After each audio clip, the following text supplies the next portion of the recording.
बड़ी खबर, पश्चिम बंगाल में दीदी 200 के पार नारा बीजेपी ने दिया था। ममता नतीजा लेकर आई हैं। 216 सीट पर टीएमसी ने बढ़त बना रखी है, जबकि बीजेपी 75 सीट पर सिमटती नजर आ रही है। ममता बनर्जी, आपको बता दें, नंदीग्राम सीट भी जीत चुकी है। बीजेपी के शुभेंदु अधिकारी को ममता बनर्जी ने करीब 1200 वोट से हरा दिया है। कोलकाता में ममता बनर्जी के घर के बाहर हजारों लोगों की भीड़ जुटी हुई है, लेकिन चूंकि चुनाव आयोग की गाइडलाइंस है, लिहाजा पुलिस वहां पर मौजूद है। लोगों को हटाने की कोशिश वहां करती हुई पुलिस नजर आ रही थी। कुछ देर पहले हमने आपको तस्वीरें भी दिखाई थी, जब बड़ी संख्या में, आप ये देखिए, लोग वहां पहुंचे हैं, लेकिन जश्न नहीं मनाना है और बहुत भीड़ भाड़ इकट्ठी नहीं होनी है। कोरोना चल रहा है, तो ऐसे में उस प्रोटोकॉल का ख्याल रखना है। चुनाव आयोग की तरफ से सख्त हिदायतें हैं, लिहाजा आप देखिए, लोग हालांकि बड़ी संख्या में पहुंचे हैं। लोगों ने हालांकि मास्क लगा रखे हैं, लेकिन वहां पर उनको कुछ करने नहीं दिया जा रहा और कहा जा रहा, रिक्वेस्ट किया जा रहा, बाकायदा अनाउंसमेंट्स भी हो रही थी कि यहां आप भीड़ ना लगाएं, क्योंकि चुनाव आयोग बेहद सख्त है इस मामले को लेकर कि किसी भी तरह का जश्न नहीं मनाएगी कोई भी पार्टी अब। लिहाजा इतनी बड़ी जीत हासिल करती हुई नजर आ रही है तृणमूल कांग्रेस। 215 सीटों पर आगे चल रही है, तो आप देख सकते हैं लगभग 2/3 मैंडेट के साथ इस बार तृणमूल कांग्रेस आई है, तो बहुत बड़ी जीत उनके लिए। लिहाजा जो तमाम कार्यकर्ता हैं बेहद खुश हैं और आप देखिए तस्वीरें जो हैं ये इस वक्त ममता बनर्जी के घर के बाहर की नजर आ रही हैं। और आपको बता दें कि जैसा कि हम बार बार आपको कह रहे हैं कि ये नारा जो था वो बीजेपी ने दिया था 200 पार, लेकिन नतीजा जो है वो टीएमसी वो करती हुई नजर आ रही है। हमें आप इतना बंगाल घूमे हैं, क्या आपने ये एक्सपेक्ट किया था? और हम चाहेंगे कि एक एक सीट जो है उसका अगर आप हमें तफसील से बताएं कि ये कैसे मुमकिन कर पाई है। बिल्कुल बिल्कुल, तो हम फर्स्ट फेज को बताते हैं कि किस हिसाब से फर्स्ट फेज में पहले चुनाव हुए, उसके बाद सेकंड फेज में चुनाव हुए, तब आप समझ पाएंगे कि आखिरकार कहां पर यह खेला हो गया। देखिए, पहला फेज जो नजर आता है 30 सीट, इसमें माना जा रहा था कि क्योंकि शुभेंदु अधिकारी का यह गढ़ था, जंगल महल का इलाका था, जहां पर बीजेपी ने बहुत अच्छा किया था, चाहे पुरुलिया हो, झारग्राम हो, मिदनापुर हो। लेकिन यहां पर 2019 का जो ट्रेंड हमें नजर आया था, मुझे लगता है कि लेकिन उस पर भारी पड़ा है। जो टीएमसी का स्लोगन था, बांग्ला निजेर मेके चाय, यानी कि अपनी बेटी को चाहते हैं। और दूसरी बात, जो बाहरी वाला जो बात लगातार वहां पर टीएमसी के लोग कर रहे थे कि बाहरी और कौन बंगाल का है, वो भी असर हुआ है। अच्छा, कांथी उत्तर जो लग रहा था कि यहां जाए, कांथी उत्तर, कांथी दक्षिण, ये शुभेंदु अधिकारी का गढ़ है, जहां से भी यहां पर देखिए कि बीजेपी ने जीत हासिल की है। खेजूरी एक सीट जो लग रहा था कि बीजेपी के पास जाना चाहिए, वहां पर अब टीएमसी आ गई है। खेजूरी वो जगह है जहां पर सीपीएम का जो वोट था वो शिफ्ट हुआ था बीजेपी के पास बड़ी तादाद में, लेकिन हो सकता है कि यहां पर बाकी जो फैक्टर्स रहे हैं वो बीजेपी के यहां पर खिलाफ गए हैं। इसके बाद हम चले जाते हैं ईगरा से, तो 2 आईपीएस ऑफिसर थे जिसमें लग रहा था कि शायद भारती घोष जीत जाएंगे, लेकिन हुमायूं कबीर यहां पर जीत कर आए, ममता के बहुत करीबी हैं। उसके अलावा आप जब नीचे की तरफ आते हैं, नयाग्राम, गोपाल बल्लभपुर, झारग्राम, कोशियारी, ये जो 4 सीटें हैं, ये सीटें बीजेपी ने किस तरह से हारी, बीजेपी को करना चाहिए मंथन, क्योंकि झारग्राम से वो जीत कर आए थे। एसटी इलाका, यहां पर एसटीओ की जो यानी कि चूंकि आपने इतना जबरदस्त तरीके से, आपकी मेथोडोलॉजी, आपका ऑल्टरनेट करियर भी शायद तैयार है, इतने बेहतरीन तरीके से एक एक सीट का आप बता रहे हैं। आप ये बताइए, वो कॉन्फिडेंस कहां से आता था कि हम पहला जब फेज हुआ तो अमित शाह जी ने भी ये कहा था कि हम 27 सीटें लेकर आ रहे हैं, तो कहां चूक हो गई? देखिए, उनको यह लगता था कि जो मैं बता रहा हूं, उन्होंने 2019 का ट्रेंड पकड़ा था, जिसमें कि उनका ये कहना था, झारग्राम का मैं उठा लेता हूं, झारग्राम की जो 4 सीटें आपको बता रहे हैं, यहां पर झारग्राम की 4 सीटों में बीजेपी को जीतना चाहिए था, क्योंकि यहां पर एसटी पॉपुलेशन बहुत ज्यादा है और 2019 में यहां से उन्होंने लोकसभा सीट जीती थी। लेकिन उसके बाद क्या हो गया कि इन चारों में, जबकि जिस दिन हम पहुंचे थे उस दिन 50-50 की लड़ाई लग रही थी, और 50-50 की जब लड़ाई थी तभी हमें लगा था कि हो सकता है कुछ भी खेल हो सकता है। खेल ये हो गया, ये नहीं सोचा था। लेकिन मेदिनीपुर सोचिए ना, मेदिनीपुर के तो लोकसभा सीट से दिलीप घोष आते हैं, उस इलाके में वो नहीं रह गए, वहीं पर आप देखते हैं। लेकिन कुछ बांकुड़ा के कुछ सीटों पर उन्होंने जरूर जगह बनाई है, लेकिन देखिए पुरुलिया वो मिस कर गया, जबकि पुरुलिया में उनको जीतना चाहिए था। बिल्कुल, अब चलिए जल्दी से सेकंड फेज की बात करें। सेकंड फेज पे आते हैं। सेकंड फेज में इसलिए आना पड़ेगा क्योंकि सेकंड फेज ही सबसे बड़ा फेज था, और लगातार हम कहते थे कि जो नंदीग्राम ही सबसे बड़ी लड़ाई थी, जिसको ममता ने चैलेंज लिया। ममता की तारीफ करनी चाहिए कि उन्होंने चैलेंज लिया। शुभेंदु अधिकारी की तारीफ ये करनी चाहिए कि उन्होंने वहां पर पूरी जान लगा दी और 1200 सीटों से ही वो जीत पाए। लेकिन यहां पर देखिए खेल ये हुआ होगा जो हम लोग लगातार बता रहे हैं कि नंदीग्राम में आखिर ममता कैसे जीतती है। नंदीग्राम में जब आपके नंदीग्राम 1 के जो मशीन्स थे, यानी वोटिंग मशीन्स नहीं खुले थे, तब तक शुभेंदु अधिकारी आगे जा रहे थे, क्योंकि नंदीग्राम ब्लॉक 2 जो पड़ता है वहां पर वोटर्स कम है, लेकिन जितने वोटर्स है हिंदू ज्यादा है। वहां पर जो आपके हिंदू वोटर्स थे वो शुभेंदु अधिकारी के साथ आते थे, और यही वजह है कि जब पहले चल रहा था ये काउंटिंग उस टाइम पे, अच्छा, तो जो हमारे दर्शकों को हम बता देते कि नंदीग्राम में हुआ क्या। नंदीग्राम में दरअसल 2 ये ब्लॉक्स में बटा हुआ है, ब्लॉक 1 और ब्लॉक 2। ब्लॉक 2 में गांव कम है, वोटर्स कम है लेकिन वहां पर हिंदू आबादी ज्यादा है। और यहां पर जब ईवीएम मशीन खुले होंगे तब टीएमसी को उसमें बढ़त नहीं मिल रही थी, शुभेंदु अधिकारी आगे जा रहे थे। उसके बाद जैसे ही उसके बाद वहां पर दूसरा खुलता है, यानी कि नंदीग्राम 1 खुलता है, जहां पर मुस्लिम आबादी ज्यादा है, वोटर्स ज्यादा है, वहां पर देखिए कैसे ट्रेंड चेंज हो जाता है और 1200 जो वोट से ममता बनर्जी आगे निकल जाती हैं। बिल्कुल, इस वक्त ममता बनर्जी की तस्वीर जो आ रही है वो हम आपको दिखा देंगे। देखिए ममता बनर्जी ठीक हो चुके हैं, बिना व्हील चेयर के आ रही है। और बड़ी हैरान कर देने वाली बात है, चुनाव खत्म, रिजल्ट आए और ममता बनर्जी वो सिर्फ उसी के लिए था।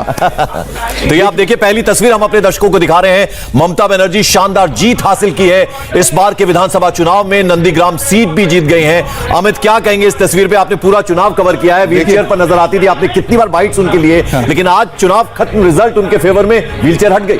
देखिए व्हील चेयर तो हटना ही था, हमें इसी का इंतजार था कि जिस दिन रिजल्ट आएंगे उस दिन ममता बनर्जी नहीं आएंगी व्हील चेयर पर, हमको पता था। और उनका जो कॉन्फिडेंस बोल रही है जरा सुन लें। जी স্বর্ণদা, থ্যাংক ইউ। তোমরা এলাকায় যাও। হ্যাঁ, আমি আপনাদের সকলকে অনেক ধন্যবাদ জানাচ্ছি।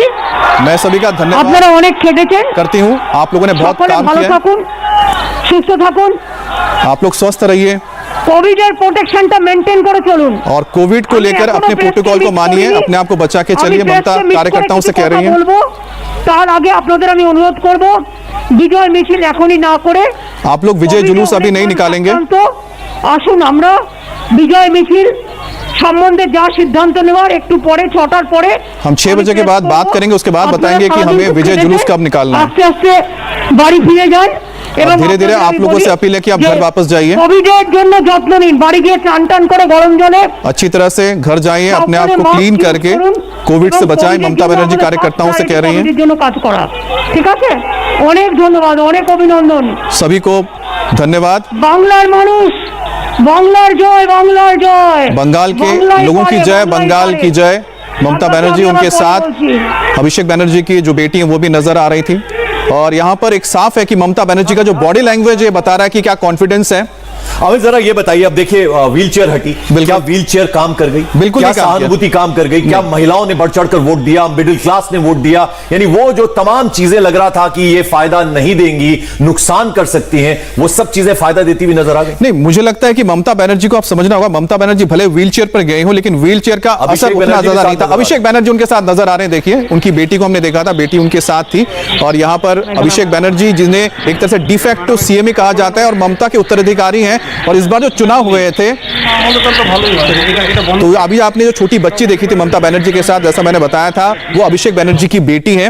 और अभिषेक बनर्जी को मान लीजिए इन चुनाव में अभिषेक बनर्जी जितना इन्वॉल्व रहे हैं उतना शायद ममता बनर्जी भी नहीं रहेगी। ममता बनर्जी लगातार जो जितने भी कैंपेन से उसमें व्यस्त थी, लेकिन जो पूरी स्ट्रैटेजी तैयार की गई थी वो सारी स्ट्रैटेजी के पीछे अभिषेक बनर्जी थे। अभिषेक बनर्जी ने हर एक सीट पे कौन कैंडिडेट होगा इस पर भी ध्यान दिया था। जरा दीदी पे बात करते हैं, हमें वो जाइंट किलर की उपाधि से फिर से नवाजा जा सकता है, साफ ये कैसे? देखिए, मैं जबरदस्त फाइट थी और पूरी की पूरी ताकत बीजेपी ने झोंक दी थी, आपने तो पूरा महसूस किया, देखा है, जाना है।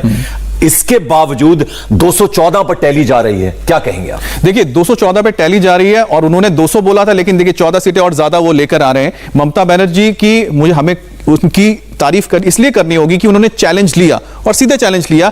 लेकिन मुझे यह भी कहना होगा कि वहां पर बीजेपी ने जिस तरह से अपने आप को पोजीशन किया था, 3 से 77 तक चले जाना, यह भी उनके लिए छोटा काम, मतलब आसान काम नहीं था। लेकिन उन्होंने जिस तरह से अपने फोर्स को लगाया, वही वजह कि 77 आप देख रहे हैं। नहीं तो वहां पर आप देखिए कि आज के वक्त में ना लेफ्ट है ना कांग्रेस है। पिछली बार उनको 40 से ज्यादा सीटें मिली थी वहां पर, आज के टाइम पर वो नजर ही नहीं आ रहे हैं। बीजेपी को 3 सीटें मिली थी। उसी तरह से जो चैलेंज ममता बनर्जी ने लिया था नंदीग्राम का, ठीक हमें कहना पड़ेगा कि वहां पर शुभेंदु अधिकारी ने उनको अच्छी फाइट दी है, लेकिन ममता बनर्जी के सामने शुभेंदु अधिकारी कहीं ठहरते नहीं है। लेकिन उसके बावजूद 1200 सीट से उनको सिर्फ जीत मिली, तो कहना होगा कि शुभेंदु अधिकारी का जो टक्कर था जबरदस्त था।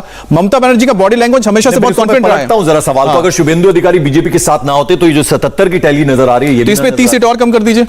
तो इतना प्रभाव शुभेंदु अधिकारी का है? नहीं, मैं 30 हम लोग इसलिए नहीं करते, 30 से भी कम ही करते। तो लेकिन इसका मतलब सही बात कहते थे तृणमूल कांग्रेस के तमाम नेता जो हमारी इंडिया टीवी पर भी आते थे, वो ये कहते थे कि बीजेपी के पास अपनी लीडरशिप नहीं है। आप देखिए जो सांसद तमाम चुनाव लड़ रहे हैं, उनकी भी क्या दशा इस चुनाव में रही। तो आप लीडर्स का क्राइसिस था बीजेपी। नहीं, मैं इसलिए कहता हूं कि जब आप लोकसभा चुनाव देखते हैं, लोकसभा कई वहां पर हमें टीएमसी के सपोर्टर मिले जो टीएमसी को वोट दे रहे हैं। उन्होंने हमारे कैमरे पे माइक पे बोला हुआ है कि देखिए दिल्ली के लिए मोदी ठीक है, लेकिन जब बंगाल की बात होती है तो यहां पर चीजें बदल जाती हैं। तो लोकसभा में जो एक बीजेपी को वोट मिला था वो केंद्र के लिए मिला था, मोदी के लिए मिला था, लेकिन जब आप बात करते हैं लोकल इलाके की तो कहीं ना कहीं बहुत सारी चीजें बदल जाती हैं। अमित, जितना दीदी को आपने करीब से जाना है इस चुनाव में, खास तौर पर आप जो कि बंगाल से आते भी हैं, आप जरा ये बताइए कि आज जब प्रेस कॉन्फ्रेंस अगर वो करती हैं तो क्या वो आक्रमण करेंगी, हमला करेंगी एक तरह से बीजेपी, या बहुत ग्रेसफुली वो सिर्फ जीत की बात करेंगी और आगे क्या करना है उस पर बात, जितना आप जाने उनको? देखिए, ममता बनर्जी का बहुत सिंपल सी चीज है कि ममता बनर्जी लोगों के बहुत नफ्स को जानती हैं।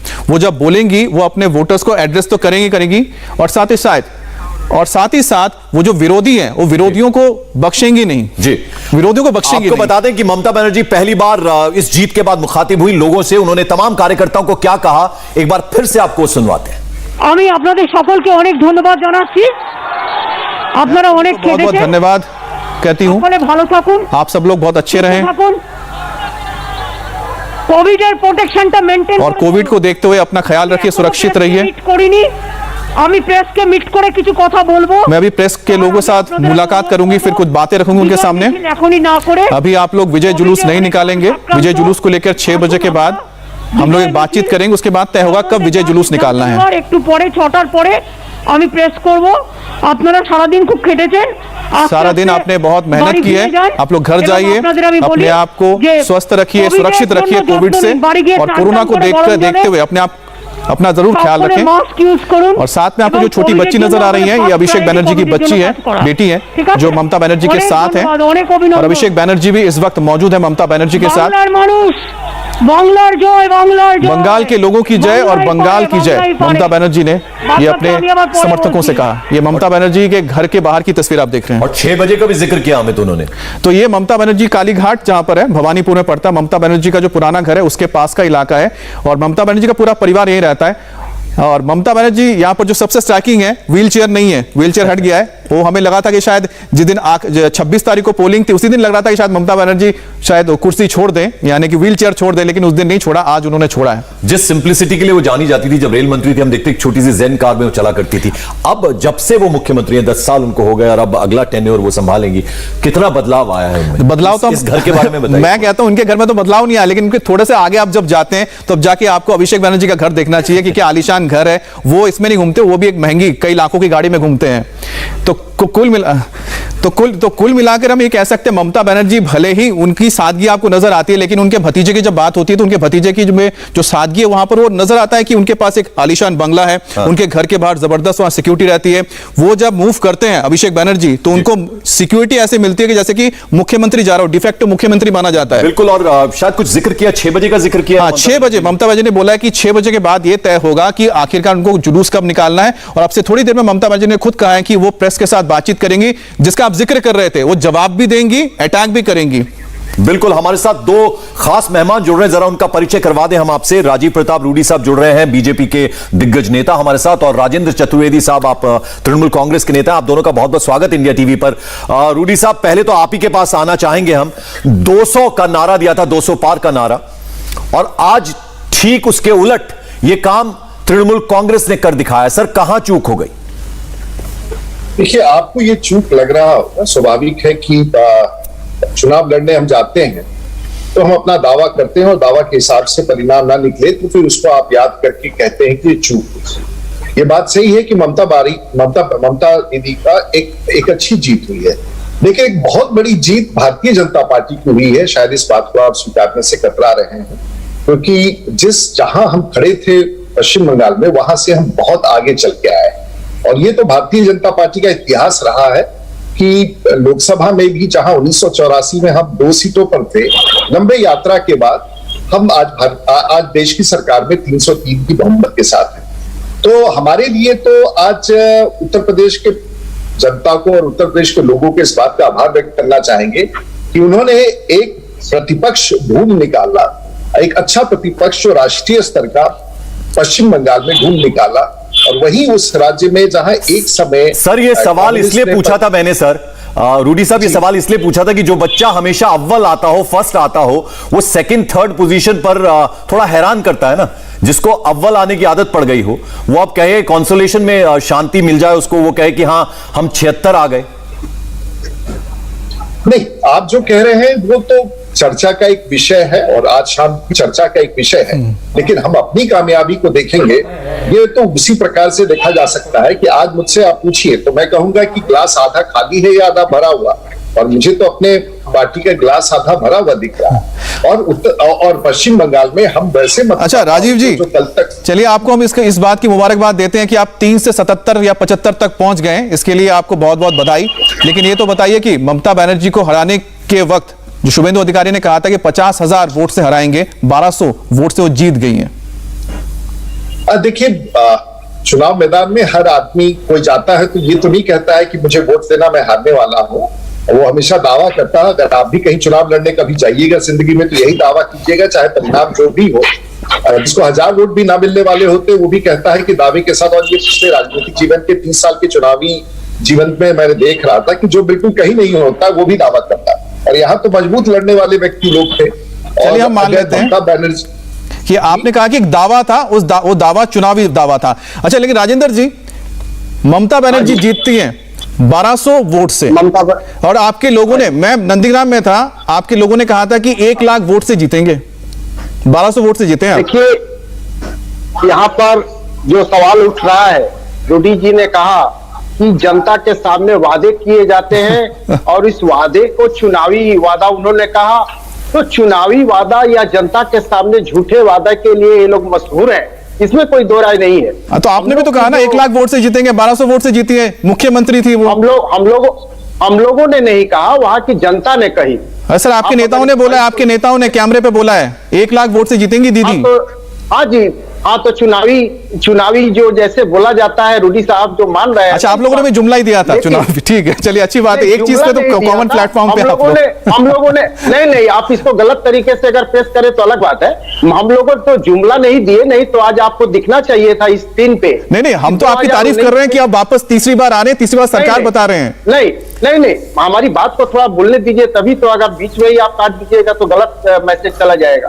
हम लोग ये बोलना चाहते हैं कि हम लोग कोई जुमला नहीं जानते। ये जुमला का ही नतीजा है कि देश के प्रधानमंत्री 18 बार पश्चिम बंगाल का दौरा करने के बाद, और होम मिनिस्टर अमित शाह जी कितनी बार किए, इसका मैं जिक्र नहीं कर सकता क्योंकि मेरे पास रिकॉर्ड ही नहीं है। चलिए राजेंद्र जी, आप जिस बात का जिक्र कर रहे हैं वो सवाल के रूप में मैं पूछ लेता हूं रूडी साहब से। रूडी साहब, देखिए, असौल परिवर्तन, भाईपो, गुंडागर्दी, गोलीबाजी, बमबाजी, तोलाबाजी, सिंडिकेट, ये तमाम तरह की बातें बीजेपी की तरफ से कही गई। डर है, लोग जो है डर रहे हैं। अगर ये डर है और डर के बाद 216 टीएमसी को सीट मिलती है तो थोड़ा सर ये सारी बातें हैरान करती हैं रूडी साहब। देखिए, जिस प्रकार का एजेंडा और जो कुछ भी पश्चिम बंगाल में, एक तो जब लोकसभा के चुनाव में जब हम 18 सीट पर विजयी हुए, उसी समय ये संकेत मिलने लगे थे कि पश्चिम बंगाल के लोग एक बड़े परिवर्तन के लिए तैयार हैं। तो बड़े परिवर्तन का स्वरूप क्या होगा, वो इस चुनाव में जब हम अभियान में गए तो अभियान में जिस प्रकार का रिस्पांस मिल रहा था, ये स्पष्ट था कि वहां कांग्रेस नहीं है, वहां कम्युनिस्ट नहीं है, और वहां पर जो परिस्थितियां उभर के आई थी उसमें एक विकल्प पश्चिम बंगाल के लोग तलाश रहे थे। और ये संख्या चाहे जो कुछ भी हो, इसका विश्लेषण प्रतिशत के रूप में हम बाद में करेंगे, लेकिन एक बात तो स्पष्ट रूप से हो करके आया है कि पश्चिम बंगाल में भी जो वो मतदाता कल तक कुछ जो तृणमूल के साथ थे, जो कुछ वामपंथी के साथ थे, कांग्रेस के साथ थे, एक नया धारा, एक नया अध्याय भारतीय जनता पार्टी के नेतृत्व में, राष्ट्रीय पार्टी के नेतृत्व में खोल दिया है। और मैं समझता हूं कि यही एक बहुत बड़ी उपलब्धता है जो पश्चिम बंगाल के लोगों ने एक मार्ग प्रशस्त कर दिया है, जो पश्चिम बंगाल में हम निश्चित रूप से एक अच्छे मार्ग पर हम चल चुके हैं और लोगों ने विकल्प तलाश किया है। और प्रतिपक्ष में वहां राष्ट्रीय पार्टी के रूप में प्रतिपक्ष में अगर भारतीय जनता पार्टी बैठती है। राजेंद्र जी, बहुत महत्वपूर्ण बात कह रहे हैं रूडी साहब, यानी अगर 76 आ रहा है विपक्ष, अब नया विपक्ष आपको मिल रहा है बीजेपी के रूप में, एक ठोस विपक्ष मिल रहा है, तो कहीं ना कहीं ये उपलब्धि कही जा सकती है। 3 से अगर 75 तक का फासला तय किया है बीजेपी ने। मैं इस तथ्य के आपकी बात से सहमत हूं, लेकिन जो दावा किया जा रहा था कि मैं 3 से 200 पार कर जाऊंगा, और जैसा कि भाईपो अभी भी कहा जा रहा है, इस भाईपो का नाम अवश्य होना चाहिए कि भाईपो कौन है। सारे लोग भाईपो हो सकते हैं। आज उनके नेता राजेंद्र जी, दावा तो आपको मेरे सहयोगी अमित ने भी याद दिलाया, 1 लाख से जीतेंगी ये कहा गया था। नंदीग्राम में मैंने कहा था 1200 से जीती हैं। मैंने कहा आपको, हाँ 1200 से वोट से जयी तो हुई है ना, लेकिन पश्चिम बंगाल में ऑन दी टोटल 216 सीट हमारे पास आया है। तो ये कट मनी, ये भाईपो या जो भी कहा जाए, ये नहीं होना चाहिए। ये लोग तो झारखंड में भी बोले थे इतने के पार, इतने के पार। तो ये कोई नई बात नहीं है जो आज पश्चिम बंगाल में हुआ है। पश्चिम बंगाल की जनता ने भारतीय जनता पार्टी को इसलिए नकारा कि 2020 के साल में जब कोरोना का पीरियड आया था तो उस मैदान में वहां पर की मुख्यमंत्री और उनके सोल्जर्स जो सैनिक है हम लोग वही नजर आए थे। तो जनता को ये पूर्ण विश्वास लेकिन है राजेंद्र जी, कि हमारी रक्षा। आप कोरोना का जो जिक्र कर रहे हैं कि जिस वजह से आप कह रहे हैं कि उनको 200 सीटें नहीं मिली बीजेपी को और वो बीजेपी 75 पर सिमट गई, इस हिसाब से तो 3 के हिसाब से उनको 0 देना चाहिए था ना। अगर आप लोगों ने सारा काम किया तो बीजेपी को लोगों ने वोट दिया ही क्यों?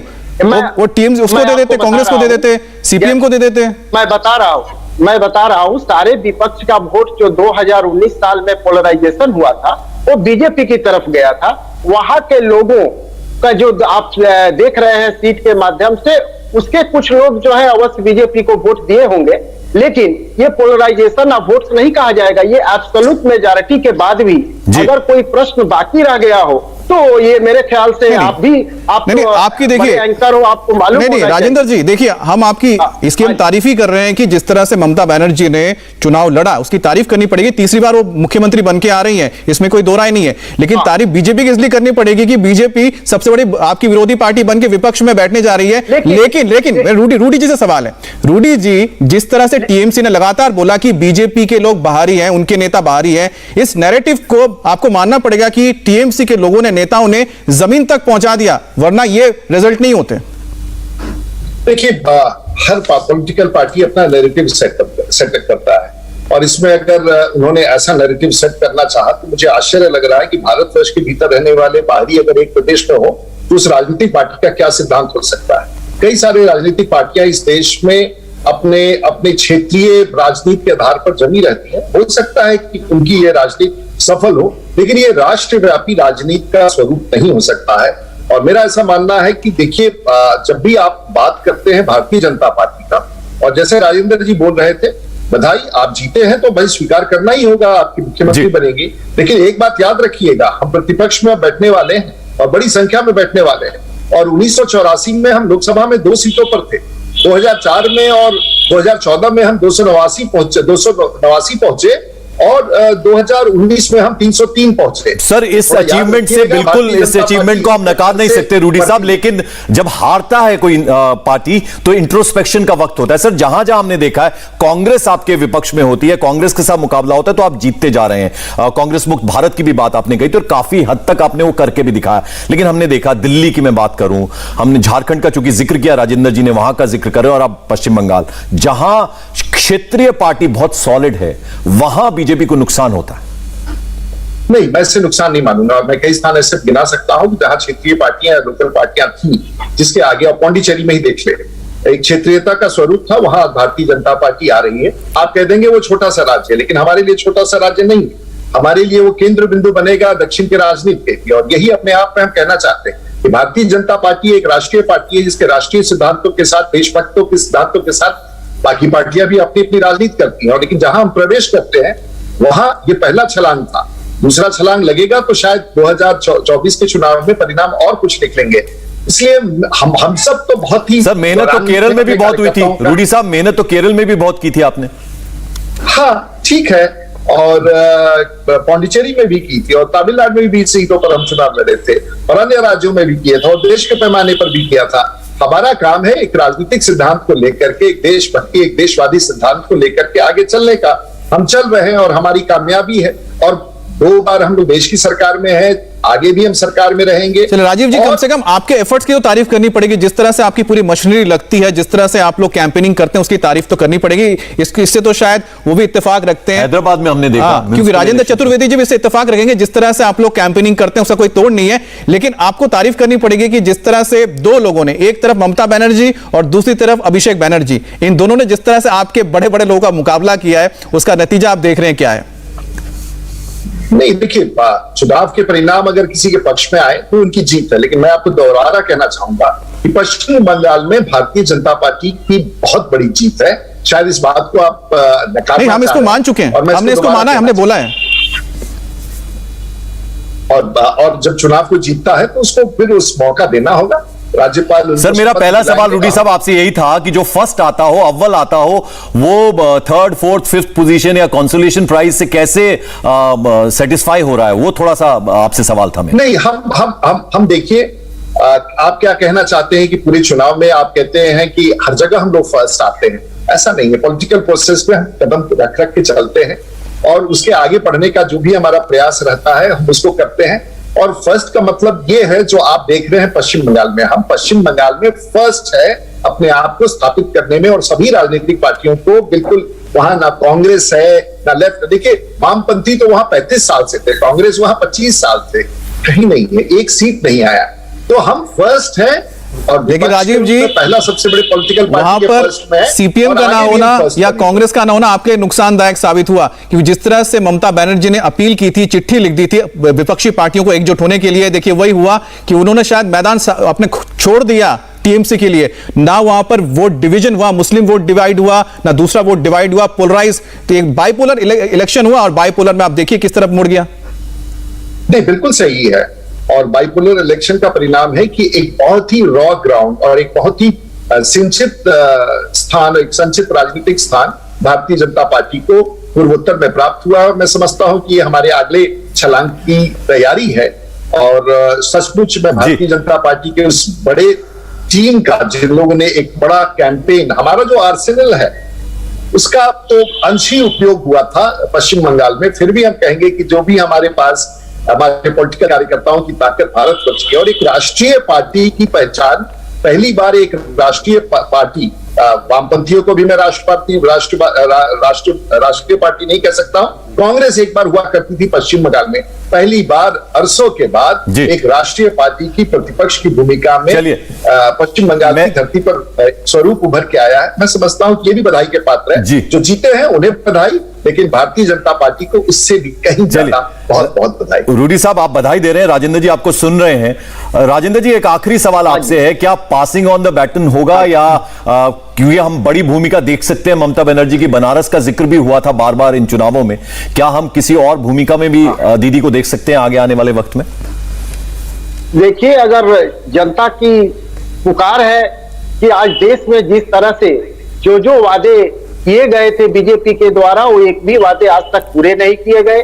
उस वादा का नतीजा है कि जिस तरह आज भारतवर्ष जो है कोरोना के क्षेत्र में सेकंड स्थान प्राप्त किया है और जो डेथ रेट में है वो फर्स्ट किया है। आप पिछले बार देखे होंगे कि कोरोना के टाइम में बोला गया था कि नहीं, भारतवर्ष जो है सुविधा लिया है। आज चिताएं जल रही हैं, आज मोमबत्ती नहीं जल रही है। आज उसी का परिणाम जनता ने दिया है कि आप केवल वादे करते रहेंगे, जनता को गुमराह करते रहेंगे। आज एग्रीकल्चरल जो किसान आंदोलन चला, उसका परिणाम देखने को चलिए राजेंद्र जी, आप आज कम से कम जीत हुई है आपकी, तो कम से कम वो बधाई जो आपको राजीव प्रताप रूडी जी दे रहे हैं वो स्वीकारें। बहुत बहुत शुक्रिया, आप हमारे साथ जुड़े। और राजीव प्रताप रूडी साहब, 3 से 76 अगर ये नंबर आकर रुकता है तो चलिए आपको भी एक तरह से बधाई कि आपने ये जगह हासिल की है, यानी आप सॉलिड विपक्ष के रूप में उभर कर आई है बीजेपी पार्टी, अगर बीजेपी की बात करें पश्चिम बंगाल में। बहुत बहुत शुक्रिया आप दोनों का। लेकिन हाँ जी, धन्यवाद, नमस्कार। और अब सबकी निगाह ममता बनर्जी पर है। लगातार तीसरी बार सरकार बनाने जा रही हैं। शाम 6 बजे ममता बनर्जी प्रेस कॉन्फ्रेंस करने वाली हैं। इस बड़ी जीत पर ममता की बात आपको सुनवाएंगे। फिलहाल रुक रहे हैं, एक छोटे से ब्रेक के लिए हाजिर होते हैं। हाय, आई एम सुरभि शर्मा। खबरों से अपडेट रहने के लिए India TV YouTube channel subscribe करिए, साथ में बेल आइकन जरूर दबाएं। जुड़े रहें इंडिया टीवी के साथ।